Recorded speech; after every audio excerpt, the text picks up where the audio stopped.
성경 말씀을 봅니다. 신약성경 고린도후서 7장 9절로 10절입니다. 신약성경 293페이지 고린도후서 7장 9절 10절 말씀을 우리 같이 읽습니다. 내가 지금 기뻐함은 너희로 근심하게 한 까닭이 아니요 도리어 너희가 근심함으로 회개함에 이른 까닭이라.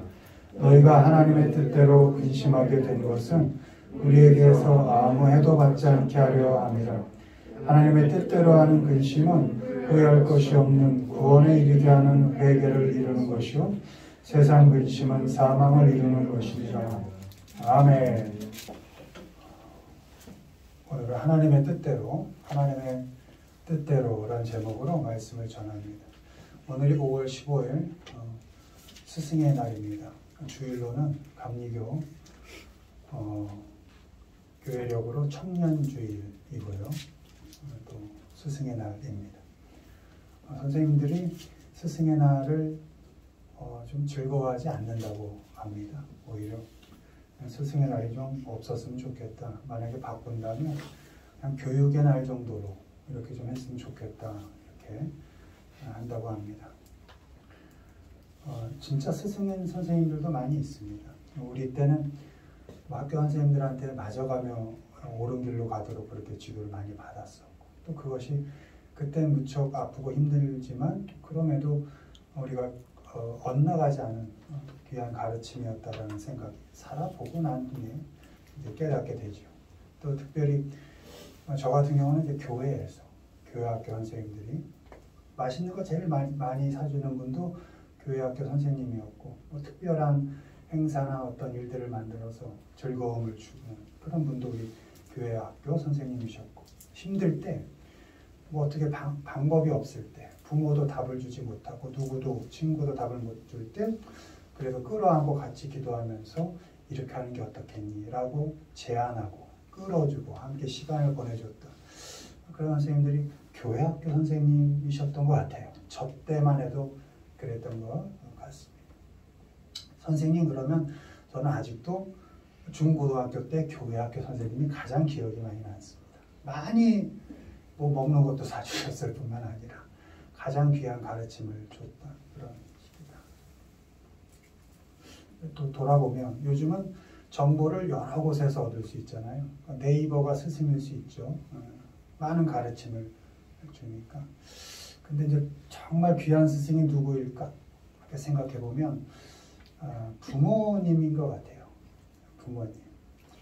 부모님이 자녀를 위하여 정말 귀하게 가르침을 주는 것, 또 방향을 좀 잘 잡아주는 것. 강요하고 협박할 수는 없지만 그래도 이런 게 어떻겠니? 라고 제안하고 의논하고 같이 교정해가고 하는 그런 역할을 우리 부모님들이 많이 할 수 있지 않을까. 우리 땐 뭐 사실 부모님들이 뭐 욕하고 때리는 일을 많이 해서 그것도 가르침이라면 가르침이었지만 요즘은 뭐 부모님들이 얼마든지 좋은 가르침을 줄 수 있으니까. 그래서 부모가 좋은 스승일 수 있겠다. 이런 세상 생각을 하면서 우리 자녀들을 생각하면서 내가 부모로서 하나님께 청지기로서 부모라는 자리에 이렇게 세워주셨지만 더 나아가 내가 우리 자녀의 좋은 스승이 되어야겠구나 하면서 나를 스승으로 좀 이렇게 점검해보는 그런 시간도 가졌으면 좋겠습니다.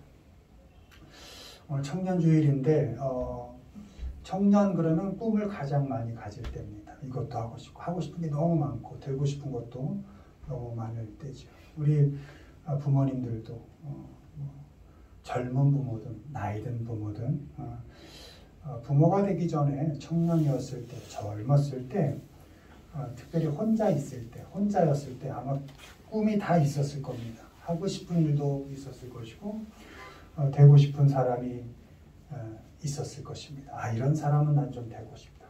난 이런 일을 하면서 살고 싶다. 근데 어떻게 꿈을 이루셨는지 모르겠습니다. 우리 많은 부모들이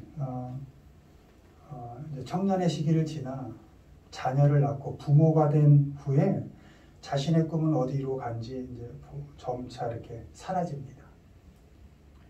부모가 되고 자녀를 갖고 난 뒤에는 자녀 잘 되게 하는 게 유일한 꿈이 되어버립니다. 나는 이제는 없는 겁니다. 어느 순간 없어집니다. 자녀가 건강했으면, 또 자녀가 공부를 좀 잘했으면, 또 자녀가 가진 꿈 얘기, 언제 아빠 엄마 꿈 얘기는 안 하죠. 너는 뭐가 되고 싶니? 뭘 하고 싶니라고. 자녀의 꿈이 이루어져 가기를, 또 자녀가 행복하기를 그렇게 바랍니다. 그게 부모의 유일한 꿈이 되죠. 자녀가 기도의 시작이고 끝입니다. 우리 아버지이신 하나님께서도 하나님의 자녀이신 자녀가 된 우리에게 꿈을 갖고 계십니다. 하나님 아버지 당신은 완전하신 분이기 때문에 당신을 위한 꿈은 꾸지 않습니다. 십자가를 통하여 그 귀하게 얻은 이 우리들, 자녀된 우리들을 향한 꿈을 갖고 계십니다. 아버지이시기 때문에 우리가 잘 되기를, 우리가 주어진 이 삶의 시간 짧지만 그 시간 동안 행복하게 살기를 하나님은 뜻을 다하시고 마음을 다하시고 정성을 다해서 우리를 위해 지금도 애쓰고 계십니다. 예수님을 십자가에 내어주기까지 사랑하셔서 우리를 자녀 삼으신 하나님께서 또 성령 하나님을 보내셔서 한순간도 우리를 놓치지 않고 우리를 떠나신 적이 없습니다. 성령 하나님께서 우리를 안타깝게 지켜내시면서 우리가 잘 되기를, 우리가 꿈을 이뤄가기를 안타까워하며 그렇게 보고 계신다는 것입니다. 하나님은 우리에게 기뻐할 일이, 또 감사할 일이 넘치기를 꿈꾸시고 기대하십니다.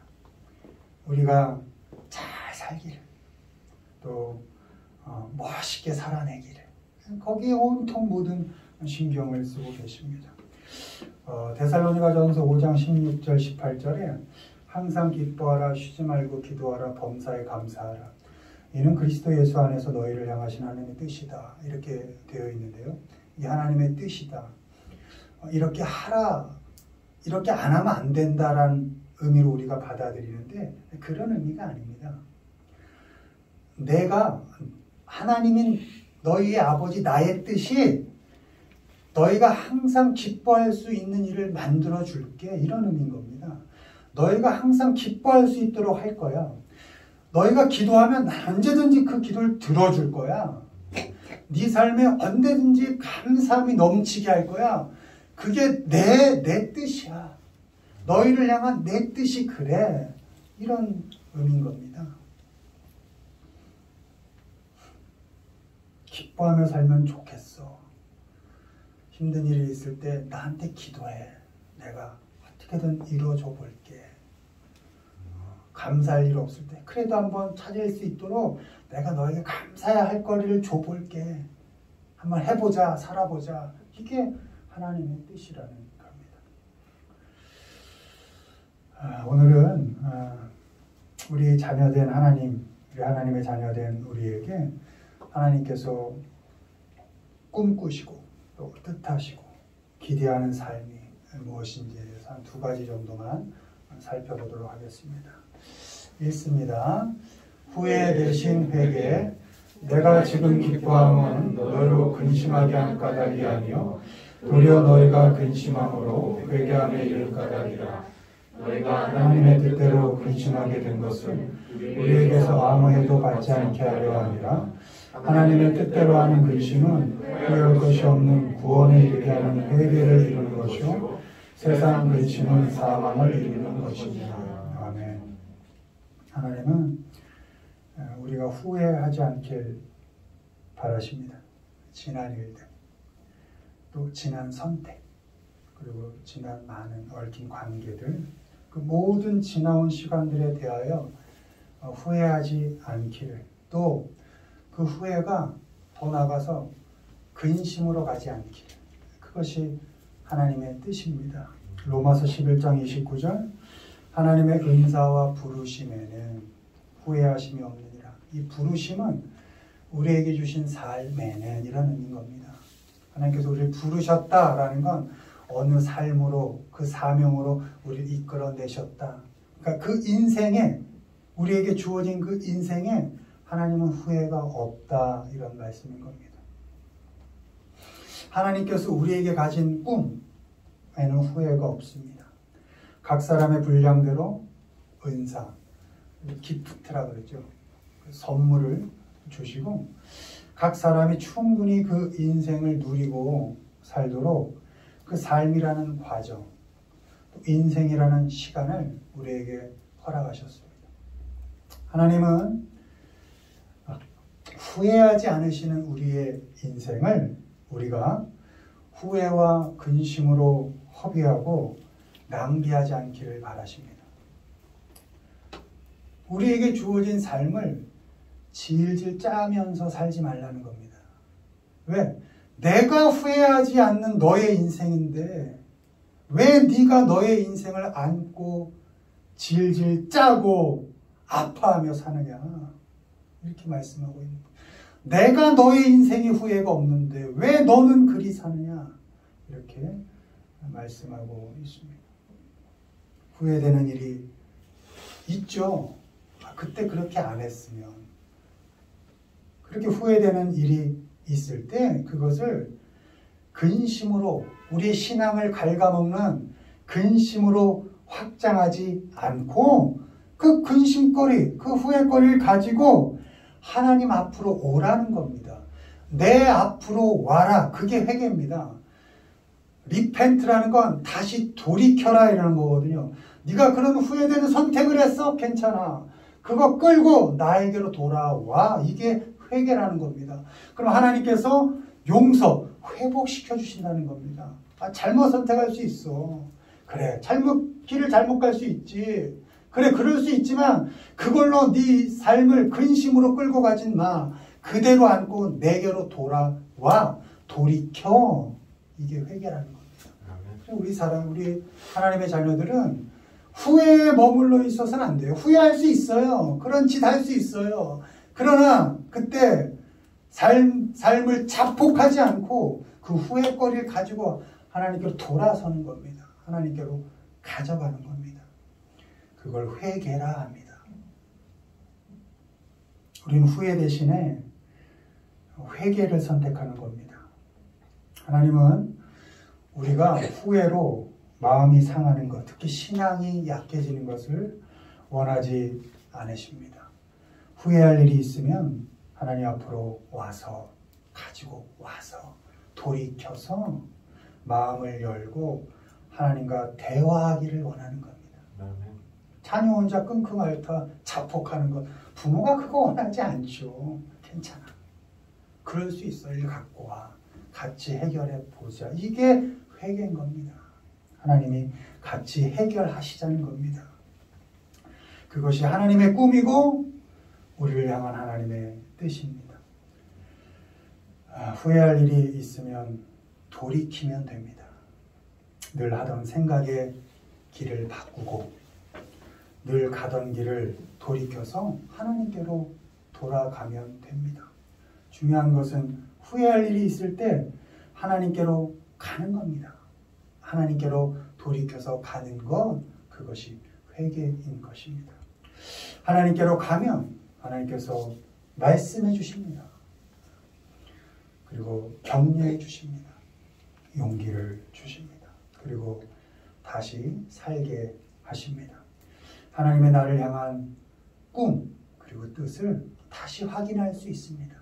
늦은 시간은 없습니다. 하나님께 바라기는 하나님의 뜻대로 하나님의 꿈대로 매일 후회하는 삶에서 좀 벗어나서 하나님 앞으로 그 근심거리와 아픔들을 끌고 돌이켜 가는 그 회개, 그 용서와 회복을 경험하시는 그렇게 소망이 넘치는 인생을 살아가시는 우리 모두가 되기를 주님의 이름으로 축원을 드립니다. 아멘. 두 번째 보시죠. 읽습니다.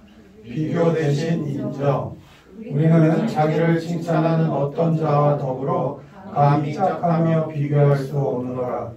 그러나 그들이 자기로서 자기를 헤아리고 자기로서 자기를 비교하니 지혜가 없도다. 그러나 우리는 분수 이상의 자랑을 하지 않고 오직 하나님이 우리에게 나누어 주신 그 범위의 한계를 따라 하노니 곧 너희에게까지 이르는 것이라. 아멘.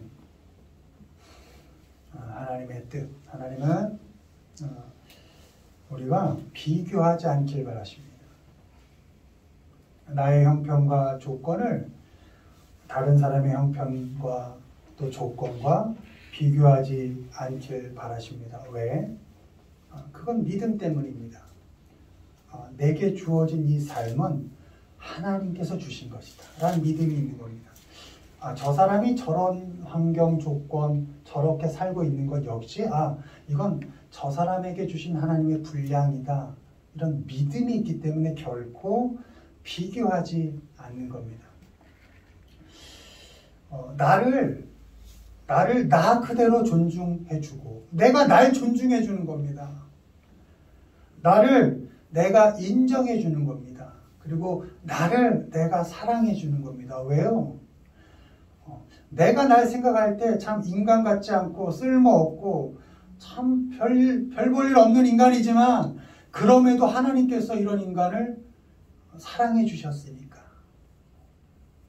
버려도 시원찮을 죽여도 시원찮을 이 죄인을 용서하면 또 죄짓고 용서하면 또 죄짓는 참 회복하기 불가능한 것 같은 이 죄인을 지금까지 여전히 사랑하시고 앞으로도 계속 사랑하시겠다고 하니까 그런 나를 그대로 나 스스로도 존중해 보는 겁니다.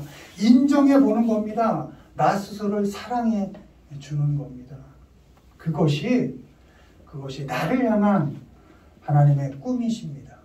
마음이고 뜻입니다.